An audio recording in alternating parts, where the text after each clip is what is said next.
പീലിപ്പോസിൻ്റെയും യാക്കോബിൻ്റെയും തിരുനാൾ കൊണ്ടാടുകയാണ്.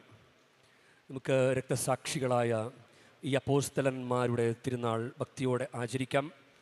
ഇവർ രണ്ടുപേരും വ്യത്യസ്തമായ തലങ്ങളിലൂടെ കടന്നു പോയവരാണ്.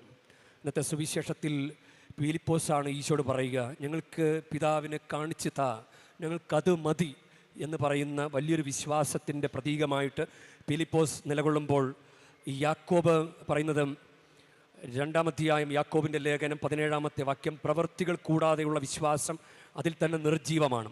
അതായത് ഇന്ന് ഈ 2 അപ്പോസ്തലന്മാരെ നമ്മൾ കൊണ്ടാടുമ്പോൾ വിശ്വാസവും പ്രവൃത്തിയും നമുക്ക് അതിപ്പോൾ തന്നെ പ്രാക്ടീസ് ചെയ്യാൻ പറ്റും. നമ്മുടെ ഭക്തിയോടുകൂടെയുള്ള നിൽപ്പും പ്രാർത്ഥനയും, ഉള്ളിൽ വിശ്വാസമുണ്ടെന്ന് പറഞ്ഞിട്ട് കാര്യമില്ല, അത് പ്രവൃത്തി പദത്തിൽ കൊണ്ടുവരണം. അത് ഈ കുർബാന മധ്യേ നമുക്ക് നല്ല മനസ്സോടുകൂടെ, ശരീരവും മനസ്സും ഒരുമിച്ച് ചേർന്ന് നമുക്ക് ഈ പരിശുദ്ധ ബലി അർപ്പിക്കുവാനായിട്ട് നമുക്ക് പരിശ്രമിക്കാം.